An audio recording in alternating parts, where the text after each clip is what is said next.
Subscribe to Storylab for more stories. Now, let's begin this one. Chapter 1. The Handler's Call. The Moscow safe house smelled of stale cigarettes and cheap vodka, a deliberate facade that Blake McIntosh had grown accustomed to over his 15-year career with the agency. At 38, he possessed the kind of weathered competence that comes from surviving operations in 43 countries, most of which officially never happened. His steel-gray eyes reflected the patience of a predator as he monitored the encrypted communications flowing through his laptop. Blake had joined the CIA straight out of Stanford, where he double-majored in international relations and psychology. His recruitment had been subtle, a professor's recommendation, a series of informal chats with men in unremarkable suits. By 23, he was running assets in Eastern Europe. By 30, he was the go-to operative for situations that required both intellectual precision and the willingness to cross lines that existed only in Geneva Conventions. His personal life had been collateral damage. His marriage to Stephanie Barnes had crumbled under the weight of his absences and the lies that filled the spaces between. She'd been a pediatric nurse when they met, compassionate, beautiful, with auburn hair and green eyes that seemed to see through his carefully constructed facades. Their son, Evan, now 12, had been the one pure thing to emerge from their relationship. The divorce 3 years ago had been civilized, if heartbreaking. Blake had insisted Stephanie keep their house in Arlington, along with primary custody. He'd seen too many agency marriages end in bitter warfare, children weaponized against their parents. He wouldn't let that happen to Evan. McIntosh. Russell McGrath's voice crackled through the secure line, pulling Blake from his surveillance reports. McGrath had been his handler for 8 years, a gravel-voiced veteran who'd cut his teeth during the final years of the Cold War. The man had saved Blake's life twice and was one of the few people in the agency Blake trusted completely. "What's the situation, Russ?" Blake asked, noting the unusual tension in his handler's typically steady voice. "We got a problem. Personal line incoming. Brace yourself." The connection switched, and suddenly Blake was listening to a voice he didn't recognize, professional, concerned, with the particular cadence of someone accustomed to delivering bad news gently. "Mr. McIntosh, this is Pat Plummer, the nurse at Evan's school. I'm afraid there's been an incident." Blake's blood chilled. In his line of work, incidents involving family members rarely ended well. His mind immediately raced through possibilities: foreign intelligence services, retribution for past operations, kidnapping attempts. "What kind of incident?" he asked, his voice carefully controlled. "Evan was brought to my office about an hour ago by his teacher. He has a concussion and what appears to be a fractured rib. He's been taken to Arlington General for x-rays." The world narrowed to a single point of focus. How did this happen? There was a pause, the kind that telegraphed uncomfortable truths. "Mr. McIntosh, I think you need to know. Evan whispered something to me before the ambulance arrived. He said his stepfather did this to him. He also said," another pause, "that his stepfather told him his real father was a coward." Blake's hand tightened on the satellite phone until his knuckles went white. Victor Burke. Stephanie had married the man 18 months ago, a successful contractor with political connections and the kind of smooth charm that made Blake's instincts scream warnings that no one else seemed to hear. He'd run a background check, of course.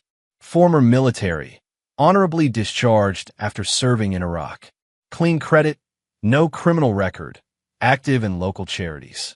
On paper, Victor Burke was everything Blake wasn't: stable, present, conventional.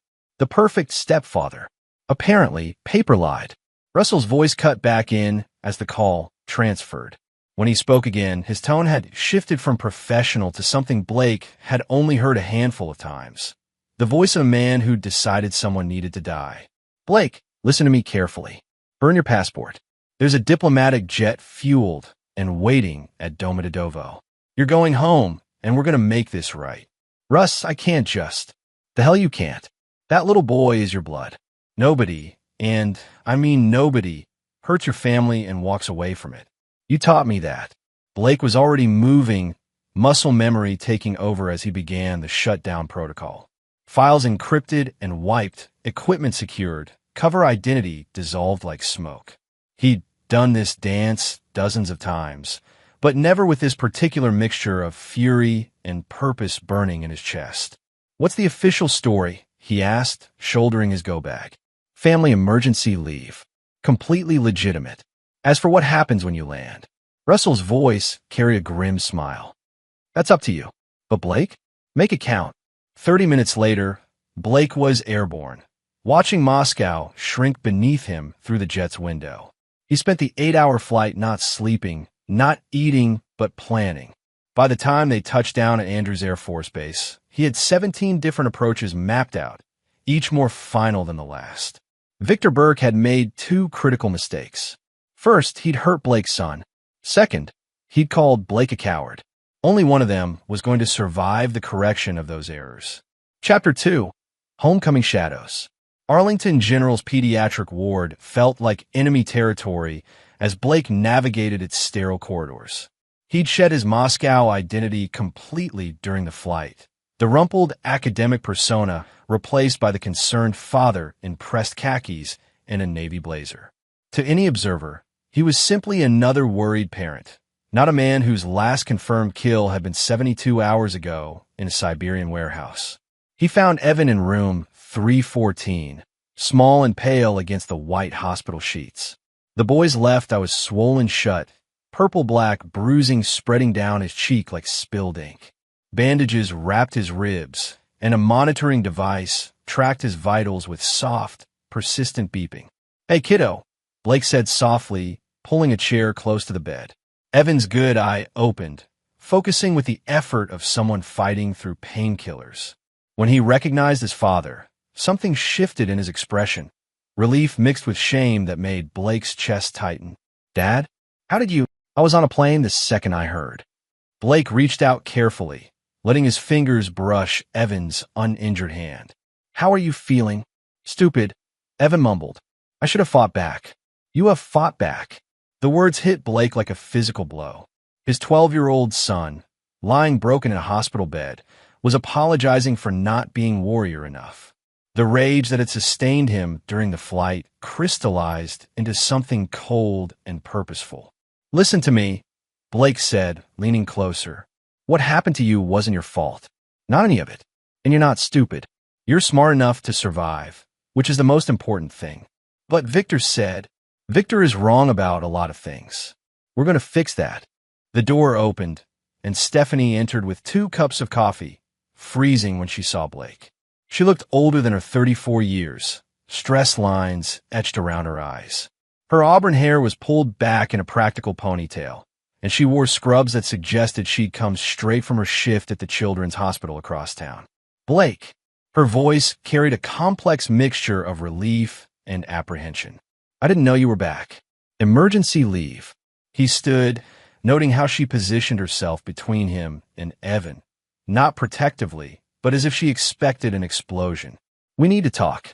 They stepped into the hallway, leaving Evan to doze under the watchful eye of a nurse Blake had already identified as former military. The way she moved, the tactical awareness in her positioning. "Good." His son was protected. "Where is he?" Blake asked without preamble. Stephanie wrapped her arms around herself. "Blake, this isn't what you think. My son has a concussion and broken ribs. His stepfather put him in this hospital. What exactly should I be thinking? Victor's been under a lot of stress. The construction business is struggling, and he's been drinking more. I tried to talk to him about it, but what? He decided to use my 12-year-old as a punching bag." Stephanie flinched. It wasn't like that. They were arguing about homework, and things escalated. Victor said Evan was being disrespectful, talking back. He grabbed him, and Evan fell down the stairs. Blake studied her face with the same analytical precision he'd used to interrogate a hostile asset. The micro-expressions, the defensive posture, the way she avoided eye contact when mentioning the stairs, all classic indicators of someone repeating a rehearsed lie. "You don't believe that," he said quietly. Her composure cracked for just a moment, tears threatening. "I want to believe it. I have to believe it." "Why?" "Because the alternative means I marry a man who beats children. It means I fail to protect my own son. It means—" She stopped, shaking her head.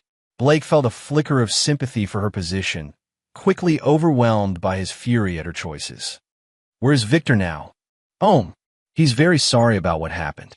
He wants to make things right." "I'm sure he does." Blake checked his watch. 3:47 p.m. "I'm going to see him." "Blake, please. Let me handle this. Let me talk to him first. You've been talking to him for 18 months. How's that working out?" Before she could answer, Blake was walking away, his mind already shifting to operational mode. He had reconnaissance to conduct, a target to assess, and a plan to finalize. The house Blake had once called home sat on a quiet street in North Arlington, its red brick facade and white trim unchanged since his departure. The yard was immaculate. Victor's obsessive attention to appearances extended to landscaping. Blake parked 2 blocks away and approached on foot, using the familiar terrain to his advantage.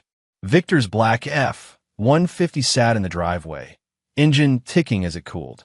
Blake noted the recent scratches along the passenger side, the dent in the tailgate that hadn't been there last month when he'd driven by during his previous leave. Signs of a man losing control in small ways. Through the kitchen window, Blake could see Victor Burke pacing while talking on his phone. At 42, Victor was built like the military contractor he'd once been. Broad shoulders, thick arms, the kind of presence that commanded attention in a room. His sandy hair was prematurely gray at the temples, and his face carried the weathered look of someone who'd spent years in desert climates. Blake settled into a position behind the neighbor's hedge and listened. With his training in lip reading and the acoustics of a neighborhood, he could follow most of the conversation. "Told you it was an accident. Kid's fine, just being dramatic." "No, she doesn't suspect anything. What do you mean complications?" The call ended, and Victor hurled his phone against the kitchen wall. Blake watched the man's face transform from controlled frustration to pure rage, the mask slipping to reveal something ugly underneath. This wasn't stress or alcohol or a moment of lost control. This was a predator who'd been cornered, and Blake recognized the species. He'd hunted men like Victor Burke across 3 continents. Time for reconnaissance to end and the real work to begin. Chapter 3. Gathering Intelligence. The Marriott in Crystal City wasn't Blake's first choice for a temporary command center, but it offered secure communications and easy access to both the hospital and his operational area. He'd checked in under one of his legitimate identities, a consulting position that provided perfect cover for his real activities.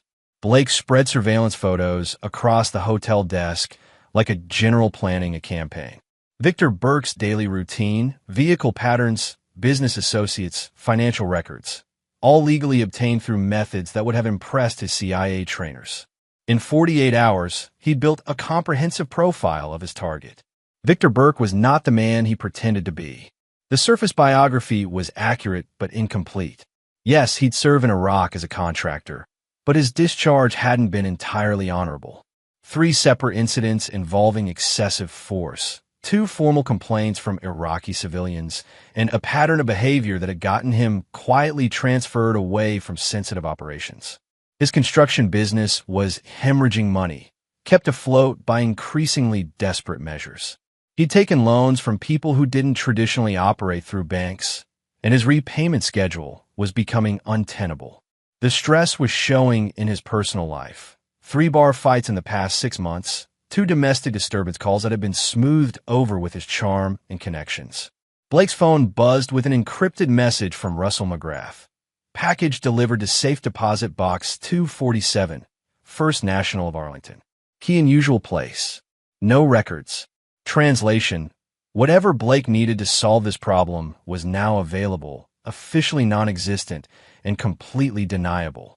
Russell was giving him carte blanche, trusting Blake's judgment about what constituted proportional response. A knock at the hotel door interrupted his analysis. Blake's hand moved instinctively to the Glock concealed under his jacket before he recognized the voice. "Dad, it's me." Evan stood in the hallway, looking small and determined despite the bruising on his face. He wore a baseball cap pulled low to hide the worst of the damage, and he clutched a backpack like a shield. "What are you doing here?" Blake asked, ushering his son inside quickly. "Mom thinks I'm at physical therapy. I took an Uber." Evan dropped his backpack and met his father's eyes with startling directness. "I know you're planning something." Blake studied his son's face. At 12, Evan was already showing signs of the analytical intelligence that ran in the McIntosh family. He was also displaying a backbone that his stepfather had apparently tried to break. "What makes you think that?" "Because you're you," Evan said simply. "And because Victor's been acting weird since yesterday. He keeps making phone calls and looking over his shoulder. Mom thinks he feels guilty, but I think he's scared." "Smart kid. What else have you noticed?" Evan sat on the hotel bed, unconsciously favoring his injured ribs. "He's been asking Mom questions about you. What kind of work you really do, where you travel, if you have any dangerous friends. She thinks he's just curious, but it doesn't feel like curiosity." Blake felt a chill that had nothing to do with the hotel's air conditioning. If Victor was asking operational questions, it suggested he knew more about Blake's real profession than a random civilian should. That opened up possibilities Blake didn't want to consider: foreign intelligence connections, criminal contacts, or simply the paranoia of a guilty man who'd researched his victim's father. "Evan, I need you to listen carefully. I want you to stay with your mom tonight. Don't go anywhere alone, and if Victor tries to talk to you privately, find an excuse to leave. Can you do that? Are you going to hurt him?" The question hung in the air between them, loaded with 12 years of a boy's understanding of his father's capabilities. Blake had always been careful to shield Evan from the realities of his work, but children weren't stupid. They noticed things, drew conclusions, sensed the dangerous competence that their parents tried to hide. "I'm going to make sure he never hurts you again," Blake said finally. "Good." Evan's voice carried a satisfaction that was both heartening and troubling. "He's not just mean to me, Dad. He hits Mom sometimes, too. She hides the bruises, but I see them. And he has friends who come over late at night. They talk about things they shouldn't talk about around kids." Blake's operational assessment shifted completely. This wasn't a simple case of domestic violence. It was a complex situation involving potential criminal activity, with his family caught in the middle. The stakes had just become exponentially higher. "What kind of things?" Evan reached into his backpack and pulled out a small digital recorder. "I started recording them last month. I thought maybe I could get him in trouble if I had proof." Blake took the device with something approaching awe. His 12-year-old son had been conducting his own intelligence operation, gathering evidence against a target he couldn't physically confront. The pride he felt was matched only by his horror at the situation that had made such actions necessary. "Let's hear it," Blake said. The recordings were fragmentary, but damning. Victor's voice discussing shipments and distribution networks, mentions of names Blake recognized from organized crime files, and references to using his construction business as a front for money laundering operations. Most chilling were the casual references to violence, past incidents and future plans discussed with the matter-of-fact tone of men who viewed brutality as a business tool. "Jesus Christ," Blake muttered. "Language," Evan said automatically, then grinned despite his injuries. "Mom makes me say that when people swear." Blake couldn't help but smile back. His son was showing remarkable resilience, maintaining his sense of humor while displaying the kind of operational thinking that would have impressed Blake's CIA instructors. The boy was a survivor, just like his father. But survival wasn't enough anymore. It was time to go on the offensive. Chapter 4: The Predator's Territory. Blake's surveillance of Victor Burke began at 5:30 a.m. from a rented Toyota Camry positioned 2 blocks from the house. He'd learned long ago that the most dangerous time to observe a target was during their established routines. People were most alert to threats when their patterns were disrupted. Victor's pattern was religiously consistent. Gym at 6 a.m., construction site by 7:30, lunch at O'Malley's pub, site visits until evening. What interested Blake wasn't Victor's legitimate activities, but the gaps, the 30-minute detours, the phone calls made from specific locations, the meetings that didn't appear on any business calendar. By the 3rd day, the pattern emerged. Victor was running a sophisticated operation using his construction business as cover. Legitimate contracts provided access to commercial properties where other activities took place after hours. The late-night visitors Evan had mentioned were part of a distribution network that moved everything from stolen electronics to pharmaceutical substances through a carefully constructed network of seemingly legitimate businesses. Blake followed Victor to an industrial complex in Alexandria, watching through binoculars as his target met with three men Blake recognized from FBI organized crime files. The conversation was brief but animated. Victor was clearly under pressure, and his body language suggested desperation rather than confidence.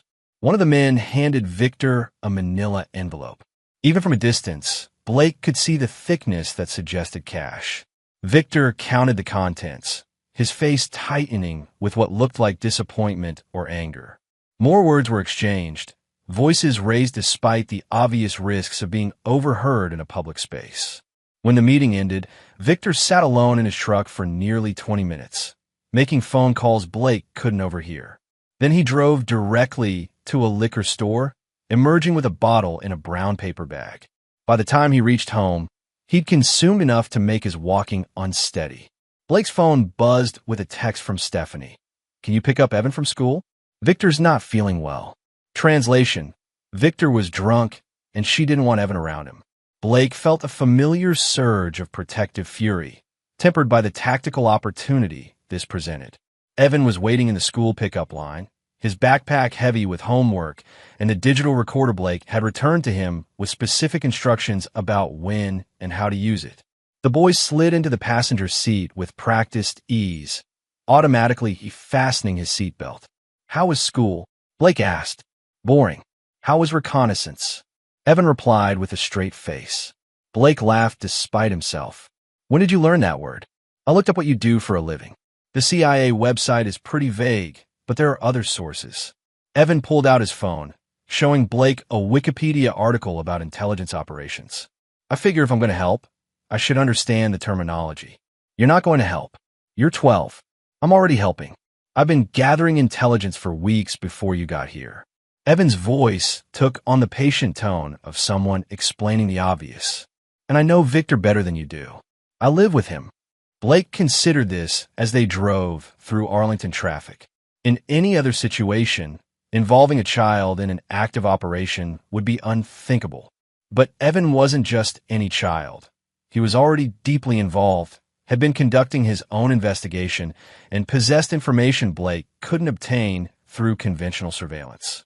"What do you know about his friends?" Blake asked finally. "The ones who come to the house late.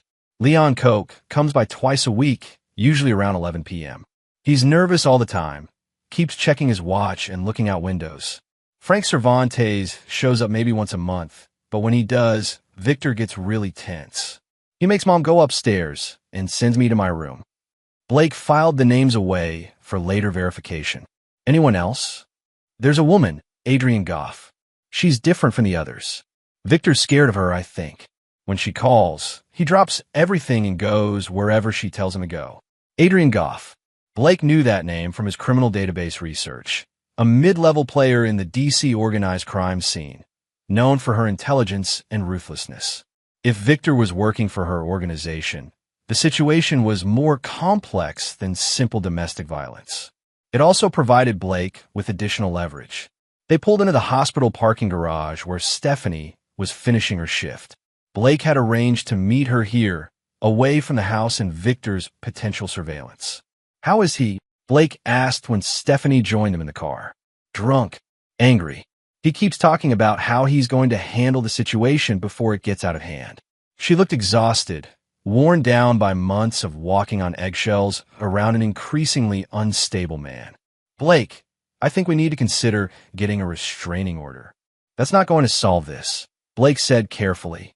"What do you mean?" Blake glanced at Evan in the rearview mirror. His son nodded slightly, permission to share what they discovered. "Victor's involved with some very dangerous people. A restraining order might actually make things worse." Stephanie's face went pale. "What kind of people?" "The kind who don't care about court orders. The kind who see family members as leverage."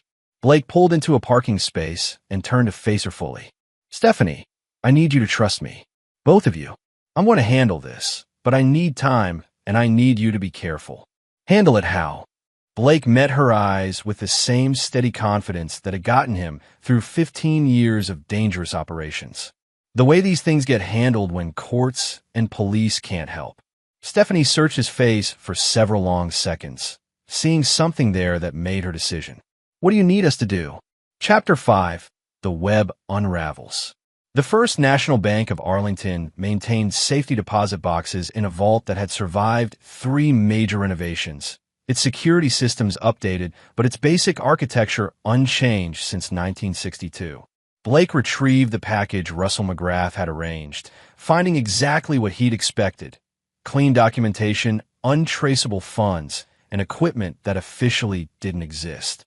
The contents would have raised eyebrows at customs checkpoints worldwide, sophisticated listening devices, encrypted communication gear, chemical compounds with applications both medical and less benign, and a selection of documents that could transform Blake McIntosh from concerned father to any number of other identities. Russell's note was characteristically brief. Everything you need. No time limits. No oversight. Clean up when finished.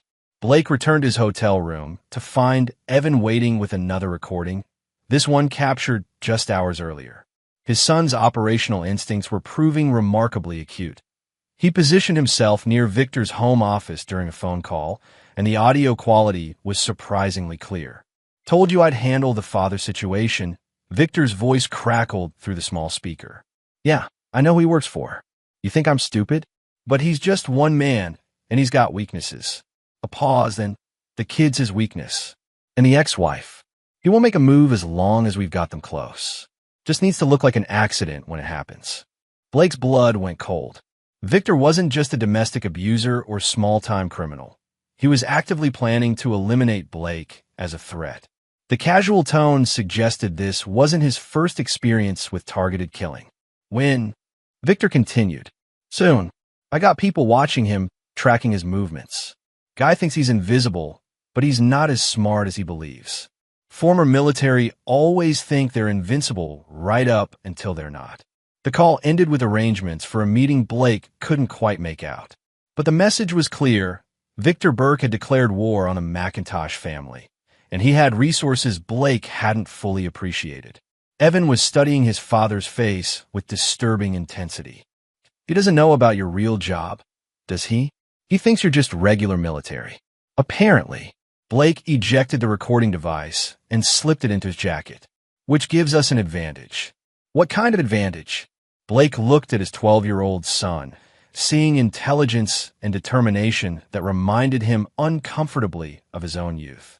Evan deserved honesty, but he also deserved protection from the darker aspects of what Blake was planning. The kind that means Victor Burke made his last mistake when he hurt you, Blake said finally. That evening, Blake watched the house from a new position, having identified 3 separate surveillance teams monitoring his movements. Victor's resources were more extensive than anticipated, suggesting connections that reached beyond local organized crime. The tactical situation was more complex, but not impossible. Blake had operated in hostile territory before. His phone vibrated with an encrypted message from Russell. Facial recognition hit on 2 of your watchers. Kozlov and Petrov, former Spetsnaz, current freelance. Your target has expensive friends, Russian contractors, that explained the professional quality of the surveillance and raised questions about how Victor Burke had connected with former Special Forces operatives. Blake's investigation had uncovered a local criminal operation, but this suggested international connections that made the stakes exponentially higher. A second message followed. Authorization updated. Full resources available. This is now a matter of national security.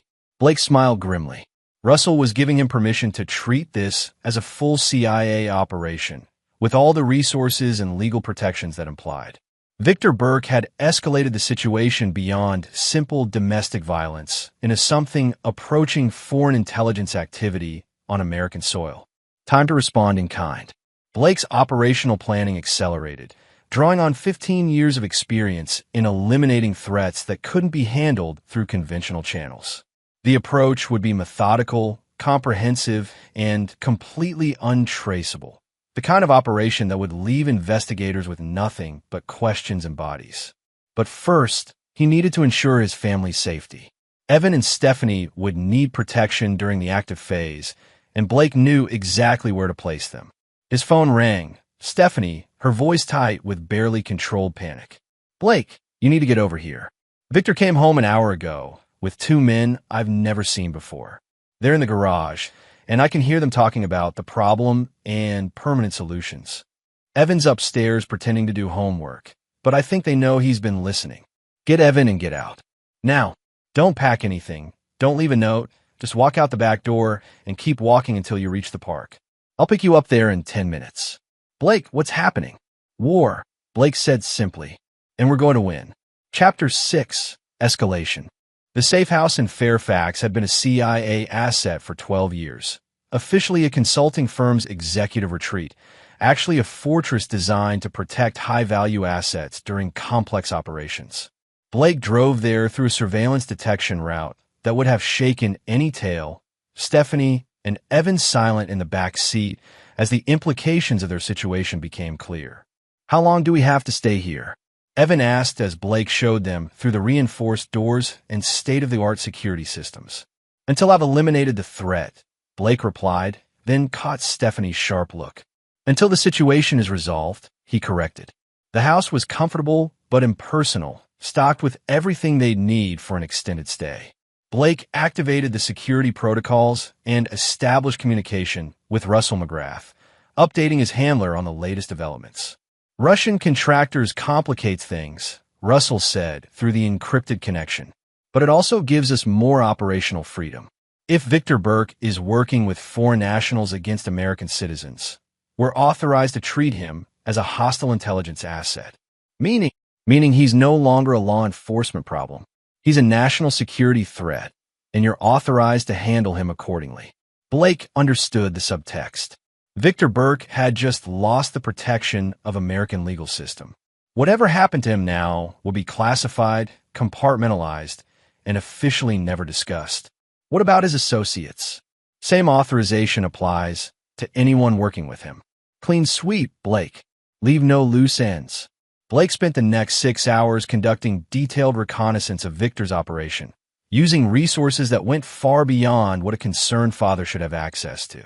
Satellite imagery, financial records, communication intercepts, the full spectrum of intelligence gathering that made the CIA the most effective hunter-killer organization in human history. The picture that emerged was disturbing. Victor Burke wasn't just a local criminal who'd gotten in over his head. He was a facilitator, using his construction business and personal connections to provide services to a network that included Russian organized crime, Middle Eastern weapons dealers, and domestic extremist groups. The beating of Evan had been incidental. Victor's real concern was that Blake's investigation might expose operations worth millions of dollars annually. The two Russian contractors, Kozlov and Petrov, weren't just muscle. They were intelligence operatives tasked with eliminating Blake before he could report his findings to his government employers. Victor had made the catastrophic error of assuming Blake was conventional military rather than CIA, but his Russian allies had been more cautious. Blake's phone buzzed with an intercepted message. Target acquired. Terminate tonight. Make it look like accident. The timeline had just compressed dramatically. Blake had perhaps 6 hours before they moved against him, which meant his own operation had to accelerate accordingly. He returned to the safe house to find Evan at the kitchen table, surrounded by printouts and maps. His son had been busy during Blake's absence, using the house's secure internet connection to research everyone involved in Victor's network. "I cross-referenced the names from my recordings with public records," Evan explained without preamble.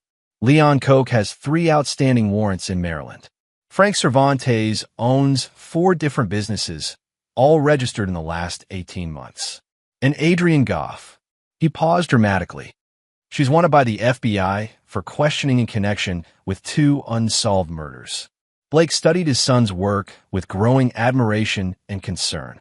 The boy had natural analytical abilities that rivaled trained intelligence officers, but he was applying them to a situation that could get him killed. "This is good work," Blake said carefully, "but I need you to stop now." "Why?" "Because they're planning to kill me tonight, which means they might also come after you and your mother as witnesses." Evan absorbed this information with disturbing calm. "So we kill them first." "We?" "You." Evan corrected quickly. "But I can help. I know their routines, their habits, their weaknesses. Mom thinks I'm just a kid, but I've been studying them for months. Blake looked at his 12-year-old son, bruised, determined, displaying strategic thinking that would have impressed his CIA trainers. The situation was unprecedented in Blake's experience. He'd never operated with a family member as an asset, but Evan's intelligence and access were invaluable. "What do you suggest?" Blake asked. Evan smiled with satisfaction that was both endearing and slightly chilling. "Victor thinks he's hunting you, but he's actually walking into a trap. He just doesn't know it yet." Stephanie appeared in the doorway, having overheard the conversation. "You're talking about murder." Blake met her eyes steadily. "I'm talking about survival. Victor has hired Russian contractors to kill me. They're planning to move tonight. If I don't stop them, we'll all be dead by morning. There has to be another way. Police, FBI, witness protection. There isn't time. And frankly, the legal system isn't equipped to handle this kind of threat." Blake's voice carried the authority of someone who'd spent 15 years making impossible decisions in impossible situations. "This is what I do, Stephanie. This is who I am." She stared at him for a long moment, seeing perhaps for the first time the man she'd married and divorced. Not the absent father or the mysterious consultant, but the predator who'd kept their family safe from threats they'd never even known existed. "How can I help?" she asked quietly. Chapter 7. The Hunter's Moon. The plan Blake developed was elegant in its simplicity and devastating in its thoroughness. Victor Burke expected to face a conventional military veteran, someone who'd fight with honor and restraint. Instead, he would encounter a CIA operative with 15 years of experience in unconventional warfare and no restrictions on his rules of engagement. Blake began at 11 p.m., using the darkness and his intimate knowledge of Arlington's layout to move unseen through the suburban landscape. His first target was the surveillance team monitoring the safe house, two Russians positioned in a van 3 blocks away, confident in their invisibility. They never saw him coming. Blake approached from their blind spot, using techniques perfected in hostile territories across 3 continents. The first operative died silently, his neck snapped with clinical precision. The second had perhaps 3 seconds to register his partner's absence before Blake's knife found the gap between his vertebrae. He arranged the bodies to suggest a robbery gone wrong, taking their weapons and communication equipment while leaving their wallets untouched. By the time local police discovered them, Blake would be long gone, and the investigation would find only dead ends and false identities. The second phase required more finesse. Leon Koch was meeting Victor at a 24-hour diner in Crystal City, their conversation monitored through the listening devices Blake had planted earlier. They were discussing Blake's elimination with the casual professionalism of men who'd killed before. "Kozlov and Petrov should have checked him by now," Koch was saying. "They're probably waiting for the right moment," Victor replied, but his voice carried uncertainty. "The target's not as predictable as we thought." Blake smiled as he positioned himself in the diner's parking lot. They had no idea how unpredictable he was about to become. He waited until Koch stepped outside to smoke a cigarette, then approached with the friendly confidence of someone asking for directions. Koch never had a chance to draw his weapon before Blake's syringe found his neck, delivering a cocktail of compounds that would stop his heart within minutes, while mimicking a massive coronary event. Blake dragged the collapsing man behind a dumpster, arranging the scene to suggest Koch had suffered a heart attack while smoking. The medical examiner would find elevated levels of nicotine and stress hormones, but nothing to suggest foul play. Victor waited inside the diner for nearly an hour before accepting that Koch wasn't coming back. Blake watched him make increasingly frantic phone calls, his carefully controlled facade cracking as he realized his operation was unraveling. When Victor finally returned home, Blake was waiting in the garage, invisible in the shadows, until he chose to reveal himself. "Hello, Victor." Victor Burke spun toward the voice, his hand reaching for the gun tucked under his jacket. Blake allowed him to draw the weapon, even aim it before speaking again. "I wouldn't. You're surrounded, and that gun isn't loaded." Victor pulled the trigger twice, confirming Blake's statement. His face went pale as he realized the implications of Blake's presence and preparation. "You're dead," Victor said, but his voice lacked conviction. My people are taking care of you right now. You mean Kozlov and Petrov? They're not taking care of anything anymore. Neither is Leon Koch. Blake stepped into the light, allowing Victor to see him clearly for the first time. You made a mistake, Victor. Several, actually. I know what you are, Victor said, backing toward the door. I know who you work for. You can't just disappear me. There are rules. Blake laughed, the sound carrying no warmth. Rules? You beat my 12-year-old son and put him in the hospital. You hired foreign contractors to kill me. You threatened my family. His voice dropped to a whisper that somehow carried more menace than shouting. The rules don't apply to you anymore. Victor's back hit the garage door, trapping him in Blake's presence. What do you want? I want you to understand something before you die, Blake said, producing a small recording device. I want you to hear what your stepson thinks of you.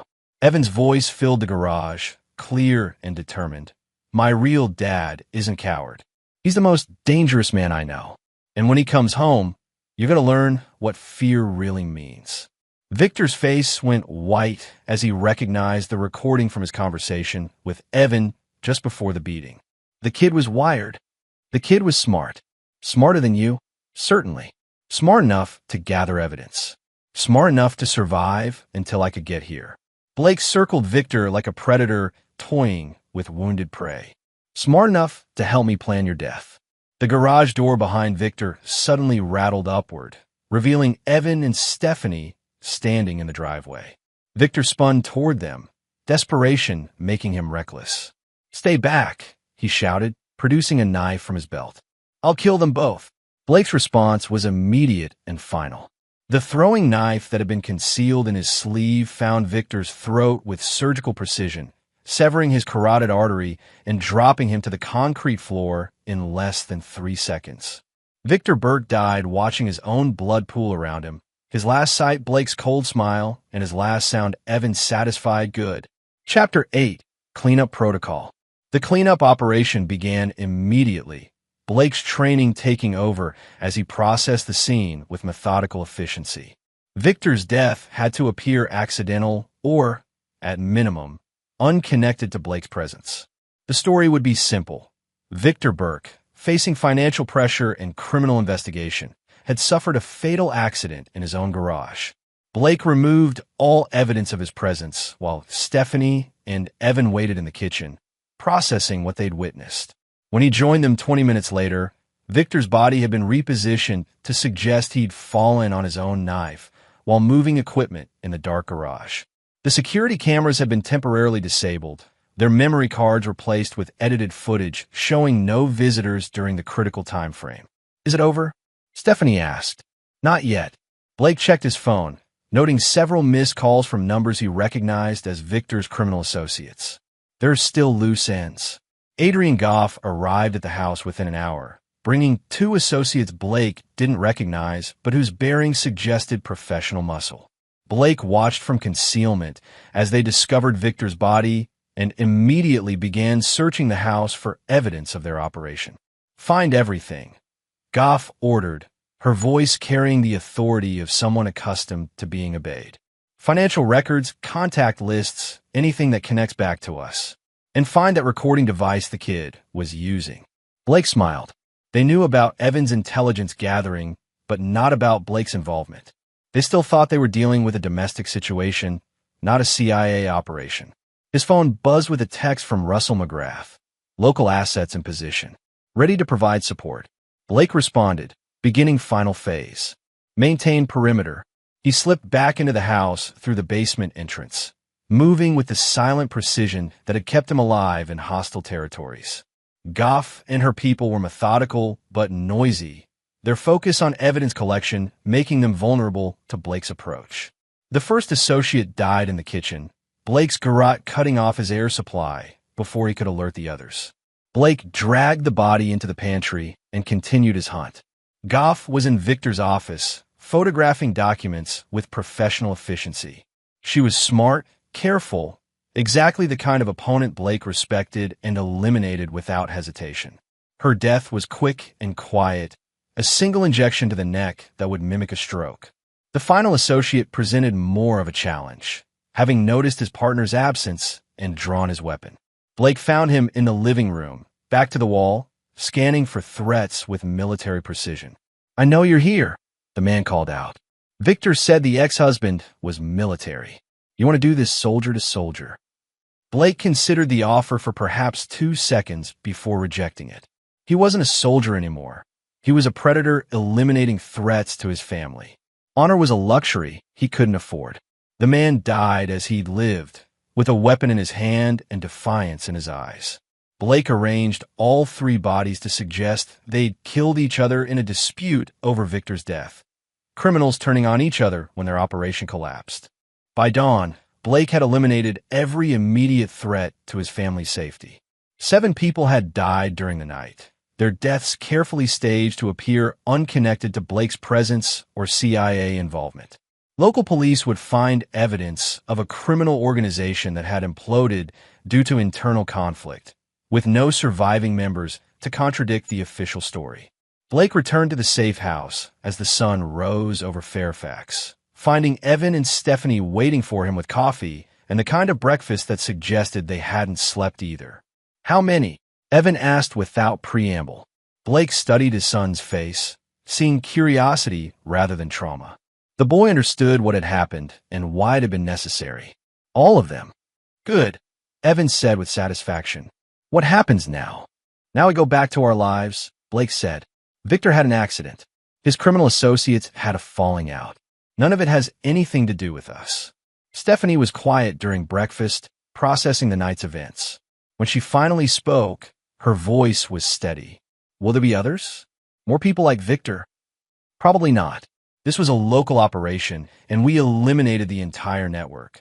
Blake sipped his coffee, already planning his return to Moscow and the mission he'd abandoned. "But if there are, I'll handle them too." "No," Stephanie said firmly. "If there are others, we'll handle them. Together." Blake looked at his ex-wife and son, seeing a family that had been fundamentally changed by their shared experience of targeted violence. They weren't victims anymore. They were survivors with knowledge of their own capabilities and their father's resources. The McIntosh family had faced its greatest threat and emerged stronger, smarter, and infinitely more dangerous to anyone who might threaten them in the future. Chapter 9. New Equilibrium. 3 months after Victor Burke's accidental death, Blake found himself in a situation he'd never expected. Having dinner with his ex-wife and son at their kitchen table, discussing Evan's homework and Stephanie's shift schedule as if the previous violence had been a shared nightmare rather than carefully orchestrated revenge. The official investigation had concluded exactly as Blake had planned. Victor Burke, facing financial pressures and criminal charges related to his construction business, had suffered a fatal accident in his garage. His associates, members of a criminal organization involved in money laundering and illegal weapons sales, had killed each other in a dispute over the organization's assets. 7 deaths, all explained by greed and criminal incompetence, with no connection to CIA operations or the McIntosh family. Evan had returned to school with his physical injuries healed and his confidence rebuilt. His grades had improved dramatically, trauma replaced by the knowledge that his father was exactly the kind of man who could protect his family from any threat. The boy carried himself differently now, with the quiet confidence of someone who'd seen real danger and survived it. "Mr. Peterson asked me to write an essay about courage," Evan mentioned during dinner. "I wrote about how sometimes courage means being smart enough to ask for help when you need it." Blake smiled. His son was learning lessons that would serve him well in whatever future he chose. The boy had displayed natural intelligence, gathering abilities, and tactical thinking that suggested he might follow his father's path one day. But Blake hoped he'd choose something safer. Stephanie had changed too. The constant tension and fear that had characterized her marriage to Victor had been replaced by something Blake recognized as operational awareness. She watched people more carefully now, trusted her instincts, and maintained the kind of vigilance that kept families safe in a dangerous world. "The FBI came to the hospital again yesterday," she mentioned casually, still asking questions about Victor's business associates. "I told them I never paid attention to his work relationships." "Good," Blake said. The federal investigation into Victor's criminal network was proceeding exactly as designed, following evidence trails that led nowhere useful while officially closing a case that had never really existed. His phone buzzed with an encrypted message from Russell McGrath. Moscow operation complete. New assignment waiting. Take your time. Blake looked at his family, weighing the demands of his profession against the unexpected opportunity to rebuild relationships he'd thought were permanently damaged by his choices. For 15 years, he'd prioritized duty over family, service over personal happiness. The events of the past months had shown him what he'd been missing. "I'm thinking about requesting a transfer," he said carefully. "Something domestic. Less travel." Evan and Stephanie exchanged glances that spoke volumes about their shared hope and their understanding of what Blake was offering. "What kind of transfer?" Stephanie asked. "Training position. Langley has programs for developing next-generation officers. I could teach surveillance techniques, tactical planning, operational security." Blake paused. "It would mean being home most nights. Weekends free. A chance to be the kind of father Evan deserves. And the kind of ex-husband I could maybe be friends with again."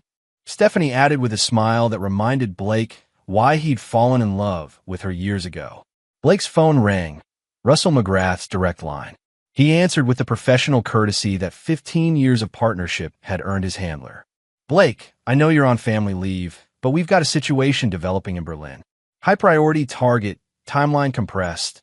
Need someone with your specific skill set." Blake looked at Evan and Stephanie, seeing his family united for the first time since his son's birth. The old Blake would have accepted the assignment without hesitation, trusting that duty came before personal considerations. But the events of the past months had reminded him what he was fighting to protect. "I'm retiring, Russ." Silence on the other end of the line, then Russell's gravelly laugh. "About damn time. You've earned it, son. Any particular reason?"